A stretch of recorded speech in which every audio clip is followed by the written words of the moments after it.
السلام علیکم ورحمۃ اللہ وبرکاتہ۔ کیا حال ہے سب کا؟ روزے ٹھیک جا رہے ہیں؟ الحمدللہ۔ افطار کے وقت خوشی ہوئی، دعا مانگی کہ اللہ تعالیٰ اپنی ملاقات کے وقت کی خوشی عطا کرے۔ اگر بھول گئے تھے تو آج پھر یاد کر لیں۔ نحمده ونصلی علی رسولہ الکریم، اما بعد فاعوذ باللہ من الشیطان الرجیم، بسم اللہ الرحمن الرحیم، رب اشرح لی صدری ویسر لی امری واحلل عقدۃ من لسانی یفقہوا قولی۔ رمضان کا مہینہ بخشش کا مہینہ ہے، اور ہم نے اپنا ایک ٹارگٹ بھی رکھا تھا کہ انشاءاللہ ہم اللہ سبحانہ وتعالیٰ سے کثرت کے ساتھ اس مہینے میں استغفار کریں گے اور پوری کوشش کریں گے کہ اللہ تعالیٰ ہمیں معاف کر دے۔ اللہ سبحانہ وتعالیٰ واسع المغفرہ ہے، معاف کرنے کو پسند کرتا ہے۔ اس کا وعدہ ہے کہ جو گناہوں پر شرمندہ ہو کر سچے دل سے توبہ کر لیں وہ انہیں معاف کر دے گا۔ اللہ تعالیٰ کا ارشاد ہے، الذین یجتنبون کبائر الاثم والفواحش الا اللمم ان ربک واسع المغفرہ، اور وہ جو بڑے گناہوں اور بے حیائی سے بچتے ہیں ماں سوائے صغیرہ گناہوں کے، تو تیرا رب بڑا بخشش والا ہے۔ یعنی چھوٹے چھوٹے گناہ تو سب سے ہو جاتے ہیں، لیکن کبیرہ گناہ جو ہے، جن چیزوں کو اللہ تعالیٰ نے حرام قرار دیا ہے اور جن کا تذکرہ آپ قرآن مجید میں پڑھ رہے ہیں کہ یہ چیزیں حرام ہیں، ان چیزوں سے بچنا ضروری ہے۔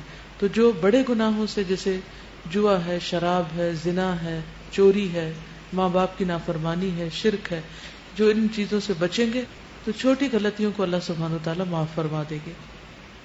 تو رمضان گناہوں سے پاک ہونے کا بہترین موقع ہے۔ نبی صلی اللہ علیہ وسلم نے فرمایا، ایک رمضان دوسرے رمضان تک اپنے درمیان ہونے والے گناہوں کو مٹا دیتا ہے۔ یعنی پچھلے 11 مہینوں کے جو گناہ ہیں وہ اس مہینے میں صاف ہو سکتے ہیں، جبکہ کبیرہ گناہوں سے بچا جائے، جیسے جھوٹ، چغلی، غیبت، یہ بھی اسی میں آ جاتے ہیں۔ پھر دن کا روزہ اور رات کا قیام بھی بخشش کا ذریعہ ہے۔ رسول اللہ صلی اللہ علیہ وسلم نے فرمایا، جس نے ایمان کے ساتھ اور ثواب کی نیت سے رمضان کے روزے رکھے، اس کے گزشتہ سارے گناہ معاف کر دیے جائیں گے۔ روزہ دار مرد اور عورت کے لیے بخشش کا وعدہ ہے۔ والصائمین والصائمات، قرآن مجید میں آتا ہے روزہ رکھنے والے مرد اور روزہ رکھنے والی عورتیں، اور اس آیت کے آخر میں آتا ہے اعد اللہ لہم مغفرۃ واجرا عظیما، کہ اللہ نے ان کے لیے بخشش اور اجر عظیم کا وعدہ کر رکھا ہے۔ جو شخص رمضان پائے اور اس کی مغفرت نہ ہو تو وہ بد نصیب ہے۔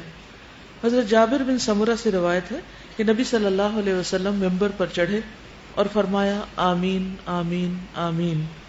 آپ نے فرمایا، میرے پاس جبریل آئے اور انہوں نے کہا کہ اے محمد صلی اللہ علیہ وسلم، اللہ اسے اپنی رحمت سے دور کر دے، اللہ اسے اپنی رحمت سے دور کر دے جس نے رمضان پایا پھر وہ مر گیا اور اس کی بخشش نہیں ہوئی، حتیٰ کہ وہ جہنم میں داخل کر دیا گیا۔ آپ کہیے آمین۔ تو میں نے کہا آمین۔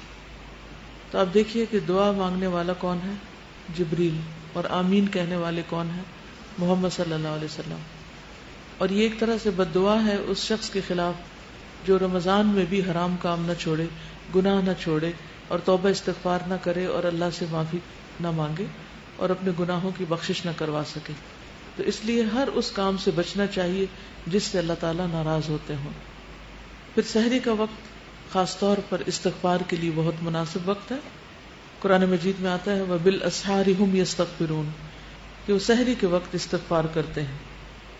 اللہ تعالیٰ ہر رات کو آدھی رات یا ایک تہائی رات کے آخری حصے میں آسمان دنیا پر نزول فرماتے ہیں اور ارشاد فرماتے ہیں کہ کون ہے جو مجھ سے دعا مانگے تو میں اس کی دعا قبول کروں، کوئی ہے جو مجھ سے سوال کرے تو میں اسے عطا کروں، کون ہے جو مجھ سے استغفار طلب کرے اور میں اسے بخش دوں، یہاں تک کہ طلوع فجر ہو جاتی، یعنی فجر کی اذان ہو جاتی۔ اس کے لیے کرنا کیا چاہیے؟ پہلے سے دعاؤں کی لسٹ بنا کے رکھنی چاہیے۔ اگر آپ نے اپنا گول سیٹ نہیں کیا ہوا کہ کون سی دعا مانگنی ہے، تو اس وقت پھر ٹائم اتنا تھوڑا ہوتا ہے اور ویسے بھی آپ ہاف سلیپی بھی ہوتے ہیں، تو بہت ایکٹیو نہیں ہوتا مائنڈ کہ سوچ کے اس وقت دعائیں مانگی جائیں۔ تو بہتر ہے کہ وہ دعائیں کہیں یا تو لکھ کے رکھی بھی ہوں، کسی اسٹکی نوٹ پہ آپ لکھ کے لگا چھوڑیں، یا کوئی کتاب آپ نے سامنے رکھی ہوئی ہو، یا پھر اپنے دل میں اپنی دعاؤں کو حاضر کریں۔ اور اگر کچھ بھی یاد نہ رہے تو کثرت سے استغفار کرتے جائیں، یہ تو یاد رہے گا نا۔ اور اگر یہ بھی یاد نہ رہے تو اس کے لیے کہیں لکھ کے لگا دیں استغفار، صرف لفظ استغفار بھی کافی ہو جائے گا. کیا آپ نے اپنی نمازوں کا محاسبہ کیا، چیک کیا کہ کون سا خیال بار بار آتا ہے؟ بس جو خیال نماز میں بار بار آئے وہی آپ کے لیے فتنہ ہے، اور اس خیال کو نکالنے کے لیے پوری جد و جہد کرنی ہوگی تاکہ اللہ سبحانہ وتعالیٰ کی طرف توجہ زیادہ سے زیادہ ہو سکے. شروع کرتے ہیں 10واں پارہ. وَاعْلَمُوا أَنَّمَا غَنِمْتُم مِّن شَيْءٍ فَأَنَّ لِلَّهِ خُمُسَهُ وَلِلرَّسُولِ وَلِذِي الْقُرْبَىٰ وَالْيَتَامَىٰ وَالْمَسَاكِينِ وَابْنِ السَّبِيلِ إِن كُنتُمْ آمَنتُم بِاللَّهِ وَمَا أَنزَلْنَا عَلَىٰ عَبْدِنَا يَوْمَ الْفُرْقَانِ يَوْمَ الْتَقَى الْجَمْعَانِ وَاللَّهُ عَلَىٰ كُلِّ شَيْءٍ قَدِيرٌ. إِذْ أَنتُم بِالْعُدْوَةِ الدُّنْيَا وَهُم بِالْعُدْوَةِ الْقُصْوَىٰ وَالرَّكْبُ أَسْفَلَ مِنكُمْ وَلَوْ تَوَاعَدتُّمْ لَاخْتَلَفْتُمْ فِي الْمِيعَادِ وَلَٰكِن لِّيَقْضِيَ اللَّهُ أَمْرًا كَانَ مَفْعُولًا لِّيَهْلِكَ مَنْ هَلَكَ عَن بَيِّنَةٍ وَيَحْيَىٰ مَنْ حَيَّ عَن بَيِّنَةٍ وَإِنَّ اللَّهَ لَسَمِيعٌ عَلِيمٌ. شروع کرتی ہوں اللہ کے نام سے جو بے انتہا مہربان نہایت رحم فرمانے والا ہے. وَاعْلَمُوا أَنَّمَا غَنِمْتُم مِّن شَيْءٍ فَأَنَّ لِلَّهِ خُمُسَهُ وَلِلرَّسُولِ وَلِذِي الْقُرْبَىٰ وَالْيَتَامَىٰ وَالْمَسَاكِينِ وَابْنِ السَّبِيلِ إِن كُنتُمْ آمَنتُم بِاللَّهِ وَمَا أَنزَلْنَا عَلَىٰ عَبْدِنَا يَوْمَ الْفُرْقَانِ يَوْمَ الْتَقَى الْجَمْعَانِ وَاللَّهُ عَلَىٰ كُلِّ شَيْءٍ قَدِيرٌ. اور تمہیں معلوم ہو کہ جو کچھ مال غنیمت تم نے حاصل کیا ہے اس کا 5واں حصہ اللہ اور اس کے رسول اور رشتہ داروں اور یتیموں اور مسکینوں اور مسافروں کے لیے ہے. اگر تم ایمان لائے ہو اللہ پر اور اس چیز پر جو فیصلے کے روز یعنی بدر کے دن یعنی دونوں فوجوں کی مٹ بھیڑ کے دن ہم نے اپنے بندے پر نازل کی تھی تو یہ حصہ بخوشی ادا کرو. اللہ ہر چیز پر قدرت رکھنے والا ہے. عربی زبان میں غنیمت اس مال کو کہتے ہیں جو میدان جنگ میں دشمن کے ساتھ لڑ کر حاصل کیا گیا ہو. عربوں کے ہاں عمومی قاعدہ یہ تھا کہ لڑائی میں جو مال جس کے ہاتھ لگتا وہ اس کا ہو جاتا، لیکن مسلمان مال کے لیے تو لڑتا نہیں. اس لیے اللہ سبحانہ تعالیٰ نے ایک بہت بہترین قاعدہ دیا. سب سے پہلی بات تو یہ کہ یہ بتا دیا گیا کہ یہ مال اللہ کا ہے. انسان کے پاس حقیقت میں جو کچھ بھی ہے، چاہے وہ مال غنیمت ہو یا مال وراثت ہو یا اپنی محنت سے کی ہوئی کمائی کا مال ہو، انسان کو ہمیشہ سمجھنا یہ چاہیے کہ یہ اللہ کا ہے، یہ اللہ سبحانہ تعالیٰ نے مجھے دیا ہے اور اس میں میرا کوئی کمال نہیں. کیونکہ بعض اوقات انسان کے پاس جب مال آتا ہے تو وہ یہ سمجھنے لگتا ہے کہ یہ اس کا حق تھا یا یہ اس کی ملکیت ہے یا وہ اس کا مالک ہے، اب وہ جیسے چاہے اسے خرچ کرے. لیکن یہاں کیا بتایا گیا کہ یہ مال اللہ کا ہے. اور دور جاہلیت کے رسم و رواج کے برخلاف اصول یہ دے دیا گیا کہ سب کچھ ایک جگہ پر جمع کیا جائے، یعنی امیر کے پاس جمع کیا جائے اور وہاں اس کی باقاعدہ پھر تقسیم ہو. اور تقسیم میں 5واں حصہ اللہ کا، جسے رسول صلی اللہ علیہ وسلم نیابتاً پھر 5 حصوں میں تقسیم کر کے حصے داروں کو دیں گے. یہ چونکہ فتح بھی اللہ کی طرف سے تھی، غنیمت بھی اللہ نے عطا کی اور قانون دینا بھی اللہ کا حق ہے، اس لیے بہت تفصیل کے ساتھ بتا دیا گیا کہ اس مال کے حصے دار کون ہیں. 5واں حصہ تقسیم کرنے کے بعد جو 4 حصے ہیں پھر وہ جنگ میں حصہ لینے والوں کے اندر تقسیم کر دیا جائے گا. تو اصول یہ پتہ چلا کہ مال کی ملکیت کی بنیاد قبضہ نہیں بلکہ اصول ہے، یعنی اصول کی بنیاد پر مال میں حصہ دیا جائے گا ایک طریقے کے مطابق، نہ کہ صرف قبضے کی بنیاد پر. دور جاہلیت میں کیا تھا؟ صرف قبضے کی بنیاد پر جو جس چیز پہ قابض ہو گیا، جس کے ہتھے جو لگ گیا وہ اس کا مالک ہو گیا. لیکن اسلام نے اس ہاتھا پائی کو ختم کر دیا. تو فرمایا اور تمہیں معلوم ہو کہ جو کچھ مال غنیمت تم نے حاصل کیا اس کا 5واں حصہ اللہ اور اس کے رسول اور رشتہ داروں اور یتیموں اور مسکینوں اور مسافروں کے لیے ہے، اور باقی 4 حصے ان کے جنہوں نے جنگ میں حصہ لیا. اگر تم ایمان لائے ہو اللہ پر اور اس چیز پر جو فیصلے کے روز یعنی جنگ بدر کے دن جب دونوں فوجیں آپس میں ملی تھی، اس دن ہم نے اپنے بندے پر نازل کی تھی. اب آپ دیکھیے کہ مال غنیمت کی تقسیم کو ایمان کا حصہ بتایا گیا. اس سے کیا بات ثابت ہوتی ہے کہ عمل ایمان میں شامل ہیں. اگر کوئی شخص ایمان رکھتا ہے تو اسے اپنے اعمال کو اللہ سبحانہ وتعالی کی مرضی کے مطابق تبدیل کرنا ہوں گے. جو شخص زبان سے یہ کہے کہ میں اللہ کو مانتا ہوں لیکن اس کے عمل اس کے خلاف ہو تو اللہ سبحانہ وتعالی کو ایسا ایمان قابل قبول نہیں. پھر فرمایا کہ اگر تم اس پر ایمان رکھتے ہو تو یہ حصہ بخوشی ادا کرو، اللہ ہر چیز پر قادر ہے. اذ انتم بالعدوۃ الدنیا وهم بالعدوۃ القصویٰ، یاد کرو وہ وقت جب تم وادی کے اس جانب تھے اور وہ دوسری جانب پڑاؤ ڈالے ہوئے تھے، اور قافلہ تم سے نیچے ساحل کی طرف تھا، یعنی ابو سفیان جس کو مدینہ کے قریب سے نکال کے مکہ لے جا رہے تھے. اگر کہیں پہلے سے تمہارے اور ان کے درمیان مقابلے کی قرارداد ہو چکی ہوتی، یعنی باقاعدہ اعلان کے تحت جنگ ہوتی، تو تم ضرور اس موقع پر پہلو تہی کر جاتے، یعنی مقابلے کے لیے نہ آتے، کیونکہ مسلمان اپنے آپ کو اس وقت تک کمزور سمجھتے تھے. یہ تو اللہ سبحانہ وتعالیٰ نے ایک سچویشن ایسی پیدا کر دی کہ مقابلے کے لیے آنا ہی پڑا. لیکن جو کچھ پیش آیا وہ اس لیے تھا کہ جس بات کا فیصلہ اللہ کر چکا تھا اسے ظہور میں لے آئے، تاکہ جسے ہلاک ہونا ہے دلیل روشن کے ساتھ ہلاک ہو، اور جسے زندہ رہنا ہے دلیل روشن کے ساتھ زندہ رہے. یعنی ثابت ہو جائے کہ آئندہ آج کے بعد فتح کس کی ہے. اور اس آیت سے بھی یہ پتہ چلتا ہے کہ بعض اوقات انسان کو زندگی میں کچھ سچویشنز اپنے حق میں بہت تکلیف دہ لگتی ہیں. اچانک کچھ ایسے واقعات اور حادثات پیش آ جاتے ہیں جن کو انسان اپنے لیے ایک مصیبت سمجھتا ہے، لیکن اس میں بھی دراصل خیر ہوتی ہے، اس میں بھی دراصل بھلائی ہوتی ہے. اللہ سبحانہ وتعالی انسان کے لیے کچھ ایسی چیزوں کو ثابت کرنا چاہتا ہے کہ وہ ان خطرات سے گزر کر ان انعامات کو پالے جو اس کے بغیر ممکن نہیں ہوتے. تو یہاں اچانک ایسی سچویشن پیدا کر دی گئی کہ مسلمانوں کو کفار کا مقابلہ کرنا ہی پڑا اور اس جنگ میں میدان میں آنا ہی پڑا، ورنہ ابھی تک مسلمان ذہنی طور پر، عملی طور پر، مادی طور پر اس کے لیے تیار نہ تھے. تو بہت دفعہ مقابلہ تیاری کے ساتھ ہوتا ہے اور بعض اوقات مقابلہ تیاری کے بغیر بھی کرنا پڑ جاتا ہے. تو جب بھی ایسی کوئی سچویشن ہو تو اس میں ہمیشہ پازیٹو رہیں کہ اس میں بھی ضرور خیر ہے اور یہ اللہ کی طرف سے ہے.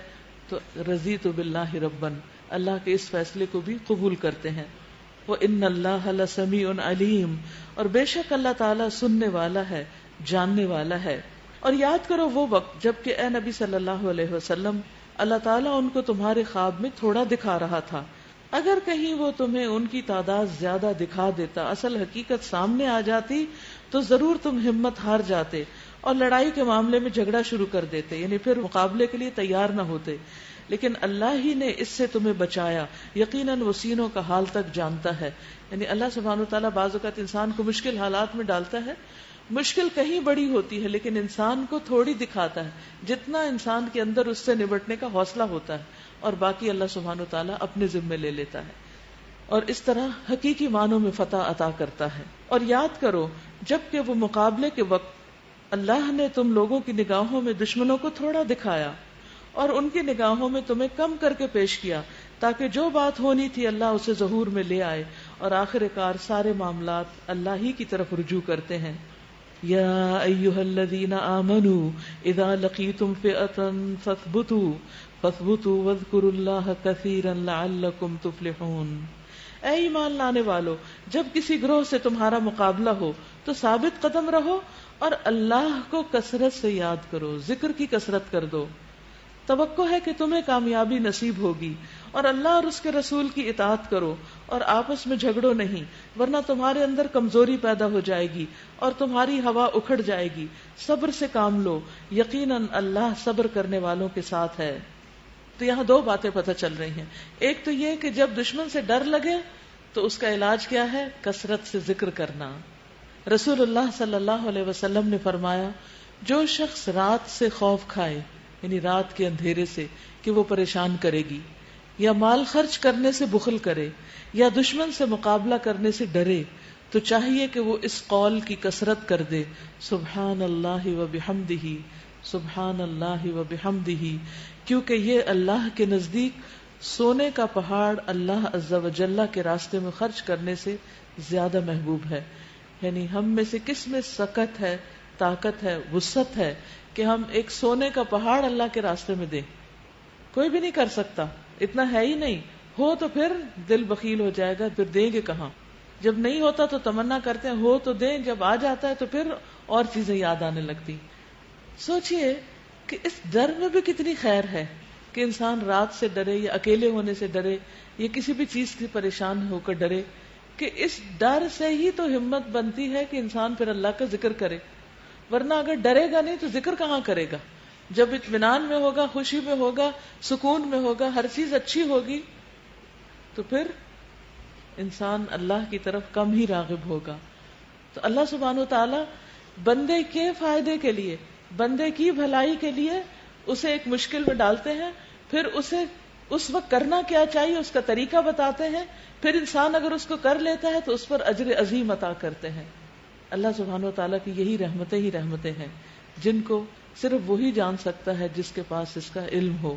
دوسری اہم چیز جو اس موقع پہ بتائی گئی کہ انسان کیا کرے، وَأَطِيعُوا اللَّهَ وَرَسُولَهُ وَلَا تَنَازَعُوا، کہ آپس میں اختلافات نہ کرو، آپس کی دشمنیاں ختم کرو، کیونکہ عداوت کا نقصان انسان کے دین کو پہنچتا ہے. یعنی جب مومن آپس میں ایک دوسرے سے بدگمان رہتے ہیں، ایک دوسرے سے نفرت کرتے ہیں، ایک دوسرے سے دشمنی رکھتے ہیں، تو پھر اس سے سب سے بڑا نقصان دین کا ہوتا ہے. اگر یہ بات انسان کو یاد رہے تو کسی سے بھی اپنی عداوت ختم کر سکتا ہے، حتیٰ کہ اپنے جان کے دشمن سے بھی، کیونکہ اس عداوت کو ختم کرنے میں دین کا فائدہ ہے. ابو ہریرہ کہتے ہیں رسول اللہ صلی اللہ علیہ وسلم نے فرمایا آپس کی عداوت سے بچو، یعنی مسلم کے ساتھ دشمنی نہ رکھے، دلوں میں گرج نہ رکھے، کیونکہ یہ دین کو مونڈ دینے والی، یعنی اس کو اریز کر دے گی، پوری طرح ختم کر دے گی، پھر دین کا کام نہیں ہوگا. اور اگر کوئی انڈیویجول، یعنی کہ دو طرح دین کا کام ہوتا ہے نا، ایک اپنے پرسنل لیول پر اور ایک ہوتا ہے اجتماعی لیول پر.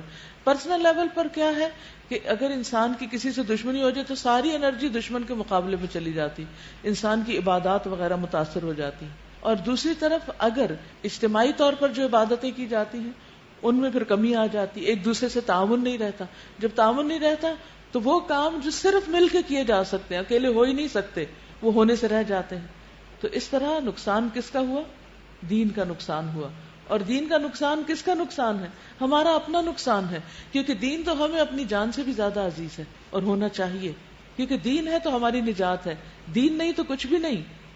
ہمارا سب کچھ دین کے ساتھ ہی تو وابستہ ہے، وہی ہماری شناخت ہے، وہی ہماری نجات ہے. تو اس لیے انسان اپنی انا ختم کر دے، اپنی انا قربان کر دے دین کے فائدے کے لیے، یعنی دوسرے لفظوں میں اپنے فائدے کے لیے. اور ہر اس شخص سے جو دین میں ہو اس سے خیر میں تعاون کرے. تعاونوا علی البر والتقوی، خواہ وہ اپنے سے کتنا ہی کم نظر کیوں نہ آئے، یا اس کا رویہ ہمیں پرسنل لیول پر اریٹیٹ ہی کیوں نہ کرتا ہو، لیکن جب وہ کوئی خیر اور بھلائی کے کام کے لیے بلائے تو انسان حاضر ہو جائے. یعنی اس میں پھر اپنی پرسنل پریفرنسز کو نہ دیکھے، یہ دیکھے کہ دین کا فائدہ کس میں ہے، یہ نہیں کہ میرا فائدہ کس میں ہے. ایک ہے میرا فائدہ اور ایک ہے دین کا فائدہ. میرا فائدہ سطحی اور وقتی فائدہ ہے، دین کا فائدہ بڑا فائدہ ہے جو سب کا فائدہ ہے اور میرا فائدہ بھی ہے.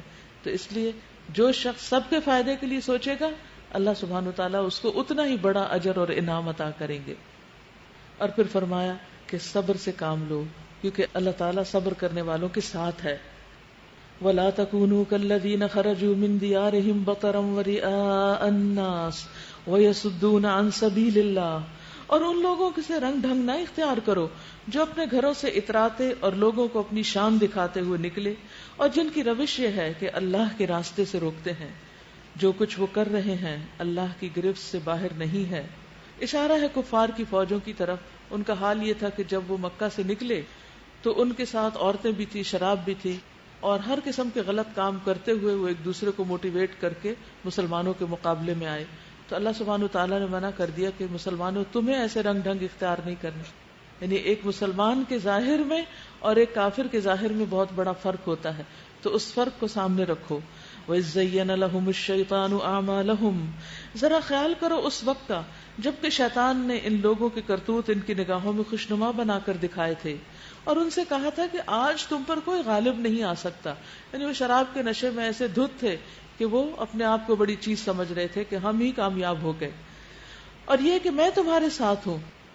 شیطان لٹرلی انسانی شکل میں میدان میں اترا تھا کفار کی مدد کرنے کے لیے, کیونکہ اسے معلوم تھا کہ آج کا دن فیصلہ کن دن ہے, تو مجھے اپنے دوستوں کی مدد کرنی ہے.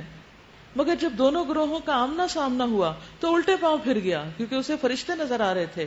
کہنے لگا میرا تمہارا ساتھ نہیں, میں وہ کچھ دیکھ رہا ہوں جو تم نہیں دیکھتے. مجھے اللہ سے ڈر لگتا ہے, کیونکہ وہ کہاں ٹھہر سکتا تھا مسلمانوں کے مقابلے میں. تو اس سے کیا پتہ چلتا ہے کہ ان عبادی لیس لک علیہم سلطان, میرے بندوں پر تیرا کوئی زور نہیں, تو ان کے اوپر غالب نہیں آ سکتا, ان کو نہیں کنٹرول کر سکتا. اور بدر کے میدان میں تو جو نکلے تھے وہ صرف اللہ کی خاطر نکلے تھے, بھلا ان سے اور جو فرشتے آئے تھے ان سے شیطان کیوں نہ ڈرتا. اور اللہ بڑی سخت سزا دینے والا ہے. جبکہ منافقین اور وہ سب لوگ جن کے دلوں کو روگ لگا ہوا ہے کہہ رہے تھے کہ ان لوگوں کو تو ان کے دین نے خبط میں مبتلا کر رکھا ہے, ان کو تو پاگل کر رکھا ہے, کریزی پیپل ہیں, دنیا کدھر جا رہی ہے اور یہ کس طرف جا رہے ہیں. ظاہر ہے جو لوگ ظاہری طور پر اسلام کا نام لیتے ہیں لیکن اندر سے انہیں اسلام سے کوئی دلچسپی نہیں ہوتی, وہ ایسے مشکل مواقع پر اسی قسم کے کمنٹس کرتے ہیں. اور دین کا کام اس وقت تک ہو نہیں سکتا جب تک کہ انسان دیوانگی اختیار نہ کرے. جیسے انسان ہر وقت اگر نفع نقصان کے پیمانوں کو دیکھتا رہے کہ کس میں دنیا کا فائدہ زیادہ ہے اور کس میں سیف سائڈ پر ہوں اور کس میں میری نجات ہے وقتی طور پر جو ظاہری حالات ہیں, تو پھر انسان دین کے لیے رسک نہیں لے سکتا. اور جب دین کے لیے رسک لیا جاتا ہے تو پھر باتیں سننی پڑتی ہیں کہ یہ خبتی لوگ ہیں, پاگل لوگ ہیں. حالانکہ اگر کوئی اللہ پر بھروسہ کرے تو یقیناً اللہ بڑا زبردست اور دانا ہے, اور یہ کام اللہ پہ بھروسہ کیے بغیر ہو بھی نہیں سکتے. کاش تم اس حالت کو دیکھ سکتے جبکہ فرشتے مقتول کافروں کی روحیں قبض کر رہے تھے. 70 کے قریب لوگ اس میدان میں مارے گئے تھے, تو ان کی روحیں جب لے رہے تھے فرشتے, تو بتایا جا رہا ہے کہ کاش تم دیکھ سکتے کہ ان کا حال کیا کر رہے تھے, کس طرح ان کو پیٹ رہے تھے اور کتنی سختی کے ساتھ ان کی جان لے رہے تھے اور کتنا ان کو ذلیل کر رہے تھے. وہ ان کے چہروں اور ان کے کولوں پر ضربیں لگا رہے تھے, مار رہے تھے ان کو, اور کہتے جاتے تھے لو اب جلنے کی سزا بھگتو, یہ وہ جزا ہے جس کا سامان تمہارے اپنے ہاتھوں نے پیشگی مہیا کر رکھا تھا. تو اس سے کیا پتہ چلتا ہے کہ قبر کے عذاب سے پہلے ایک عذاب شروع ہو جاتا ہے جان کنی کے وقت. اگرچہ جان کنی کی تکلیف سب کو ہوتی, لیکن یہ چہروں پہ مارا جانا اور جسم کے باقی حصوں پہ مارا جانا یہ اللہ کے دشمنوں ہی کے لیے ہوتا ہے. ورنہ اللہ تو اپنے بندوں پر ظلم کرنے والا نہیں. یعنی یہ تمہارے خود اپنے ہاتھوں کی کمائی ہے جو تمہارے سامنے اب آ رہی ہے اور ہمیشہ کے لیے اب تمہارے ساتھ رہے گی. اللہ سبحانہ وتعالیٰ ایسا نہیں کہ تمہارے ساتھ یہ معاملہ کرے. یہ معاملہ ان کے ساتھ اسی طرح پیش آیا جس طرح آل فرعون اور ان سے پہلے کے دوسرے لوگوں کے ساتھ پیش آتا رہا. قرآن مجید میں آل فرعون کے بارے میں آتا ہے کہ جس دن وہ ڈوبے اس دن کیا کہا گیا کہ اب تم آگ میں داخل ہو جاؤ, اور جس دن قیامت قائم ہوگی اس دن شدید ترین یا بڑے عذاب کی طرف لوٹائے جاؤ گے, اور صبح شام آگ پہ پیش کیے جاتے ہیں. قوم نوح کے ساتھ بھی یہی ہوا, اغرقوا وادخلوا نارا, غرق کیے گئے پانی میں لیکن آگ میں داخل کر دیے گئے. تو اس سے قبر کے عذاب یا برزخ کے عذاب کا ثبوت ملتا ہے. اور یہ کن کے لیے ہے کہ انہوں نے اللہ کی آیات کو ماننے سے انکار کیا اور اللہ نے ان کے گناہوں پر انہیں پکڑ لیا. اللہ قوت رکھتا ہے اور سخت سزا دینے والا ہے. یہ اللہ کی اس سنت کے مطابق ہوا کہ وہ کسی نعمت کو جو اس نے کسی قوم کو عطا کی ہو اس وقت تک نہیں بدلتا جب تک کہ وہ قوم خود اپنے طرز عمل کو نہیں بدل دیتی. اللہ سب کچھ سننے والا اور جاننے والا ہے. تو اس سے کیا پتہ چلتا ہے آیت 53 سے کہ گناہوں کی وجہ سے نعمتیں چھین لی جاتی ہیں. اللہ سبحانہ وتعالیٰ جب کسی کو کوئی نعمت دیتا ہے تو اس کو کسی گناہ کے ارتکاب کے سبب ہی اس سے محروم کرتا ہے. یعنی جو کچھ اللہ نے آپ کو دے رکھا ہے وہ آپ ہی کا ہے اگر آپ شکر گزار ہوتے رہیں. لیکن اگر آپ شکر گزار نہیں ہوں گے اور اللہ کی نافرمانی کریں گے تو نعمت چھن جائے گی. ایک آدمی رسول اللہ صلی اللہ علیہ وسلم کے پاس بائیں ہاتھ سے کھا رہا تھا, تو آپ نے کہا دائیں ہاتھ سے کھاؤ. کہنے لگا میں نہیں کھا سکتا. آپ نے فرمایا کبھی نہ کھا سکو. پھر کہا جاتا ہے کہ مرتے دم تک اس کا دایاں ہاتھ اوپر ہی نہیں اٹھا, وہیں اکڑ گیا. یعنی اس کے دائیں ہاتھ سے قوت ہی چھین لی گئی, کیونکہ اس نے نبی صلی اللہ علیہ وسلم کے سامنے منہ پر ان کی نافرمانی کی اور ان کی بات کو جھٹلایا. تو ہمیں بھی اللہ کی نافرمانی سے بچنا چاہیے, جان بوجھ کر گناہ کے کام چھوڑ دینے چاہیے, ورنہ نعمتوں میں کمی ہو سکتی ہے.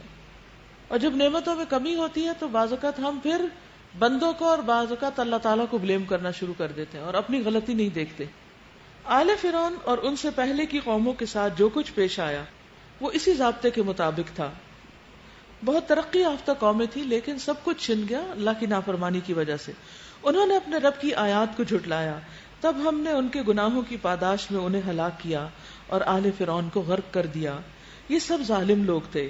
یقیناً اللہ کے نزدیک زمین پر چلنے والی مخلوق میں سب سے بدتر وہ لوگ ہیں جنہوں نے حق کو ماننے سے انکار کر دیا. جب حق سامنے آ گیا تو حق کو نہیں مانے, پھر کسی طرح وہ اسے قبول کرنے پر تیار نہیں ہے, خصوصاً ان میں سے وہ لوگ جن کے ساتھ تم نے معاہدہ کیا, پھر وہ ہر موقع پر اس کو توڑتے ہیں اور ذرا اللہ کا خوف نہیں کرتے.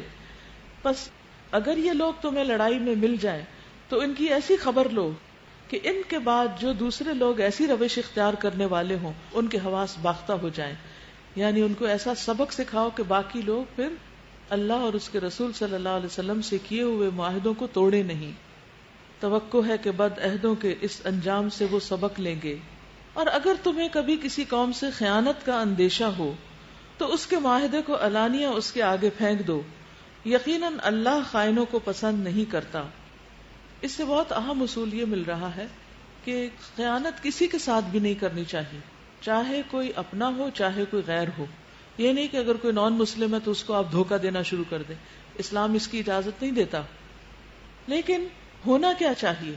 ہونا یہ چاہیے کہ اگر کسی سے آپ نے معاہدہ کیا ہے اور دوسرا شخص اس معاہدے کو توڑ رہا ہے, خیانت کر رہا ہے, تو آپ بھی چھپ کے اس کے خلاف کوئی ایسا ایکشن کرتے ہیں کہ اس کو نقصان پہنچے, تو اسلام اس کی اجازت نہیں دیتا. اسلام کیا چاہتا ہے کہ اگر تم اس سے کیا ہوا معاہدہ توڑنا چاہتے ہو تو اللہ اعلان سامنے لا کے توڑو اور سامنے اس کو ختم کرو اور پھر اس کے بعد جو جی چاہے کرو. لیکن یہاں پر کیا بتایا گیا کہ اگر کسی قوم سے خیانت کا اندیشہ ہو تو معاہدے کو علانیہ اس کے آگے رکھ دو. یقیناً اللہ خائنوں کو پسند نہیں کرتا. ان اللہ لا يحب الخائنین. خیانت کار لوگ اللہ کو پسند نہیں. خیانت کس کس چیز میں ہوتی؟ مال میں, اپنی ڈیوٹی میں, امانتوں میں. عبداللہ ابن عمر رضی اللہ عنہ سے روایت ہے کہ رسول اللہ صلی اللہ علیہ وسلم نے فرمایا 4 خصلتیں اگر تم میں ہوں تو دنیا میں سے کچھ بھی گم ہو جائے, چھن جائے, اس پر کوئی افسوس نہیں. اور وہ یہ ہیں امانت کی حفاظت, سچی گفتگو, اچھا اخلاق اور رزق کی پاک دامنی, حلال رزق. اگر کسی کے پاس یہ 4 نعمتیں ہیں تو گویا اسے پوری دنیا مل گئی, وہ دنیا کا خوش قسمت ترین انسان ہے. پھر اسی طرح ایک اور حدیث سے ہمیں یہ پتہ چلتا ہے کہ کسی شخص کے دل میں ایمان اور کفر اکٹھے نہیں ہو سکتے, اسی طرح کسی دل میں جھوٹ اور سچ بھی اکٹھا نہیں ہوتا اور خیانت اور امانت بھی اکٹھی نہیں ہوتی. یا ایک شخص امانت دار ہے یا پھر خیانت کار ہے. یہاں یہ بتا دیا گیا کہ یہ مظاہر ایک پورے مزاج کو ظاہر کرتے ہیں. جھوٹا ہونا صرف زبان کا جھوٹا ہونا نہیں ہوتا, وہ پوری شخصیت کی عکاسی کرتا ہے. یعنی جن لوگوں کو جھوٹ کی عادت ہوتی ہے وہ ہر چیز میں, مذاق میں, بچوں سے, ہر قسم کے جھوٹ کو روا رکھتے ہیں اور اس کے لیے تعویلیں رکھتے ہیں. تو یہ اس شخص کے مزاج کی یا اس کی پرسنالٹی کا عکاس ہوتا ہے. اور جو سچا ہوتا ہے اسے جھوٹ سے خار ہوتی, اسے کسی بھی موقع پر جھوٹ بولنا سخت ناپسند ہوتا ہے, اور ایسے لوگوں کے ساتھ اس کی بنتی بھی نہیں جو جھوٹے ہوں. جھوٹ اس کے مزاج کے خلاف ہوتا ہے. تو جب جس کو یہ یاد رہے کہ ان اللہ لا يحب الخائنین, کہ اللہ خیانت کار لوگوں سے محبت نہیں کرتا, تو جس کو اللہ کی محبت کی قدر ہو پھر وہ ہر طرح کی خیانت چھوڑ دے گا. اور ڈیوٹی آورز میں خیانت کیا ہے کہ انسان ادھر ادھر ٹال مٹول کر کے جس کام پر اپوائنٹ کیا گیا ہے وہ نہ کرے، یعنی جو کرنے کا کام ہے، جو ذمہ داری ہے اس کو نہ نبھائے اور باقی جو جی چاہے کرتا رہے.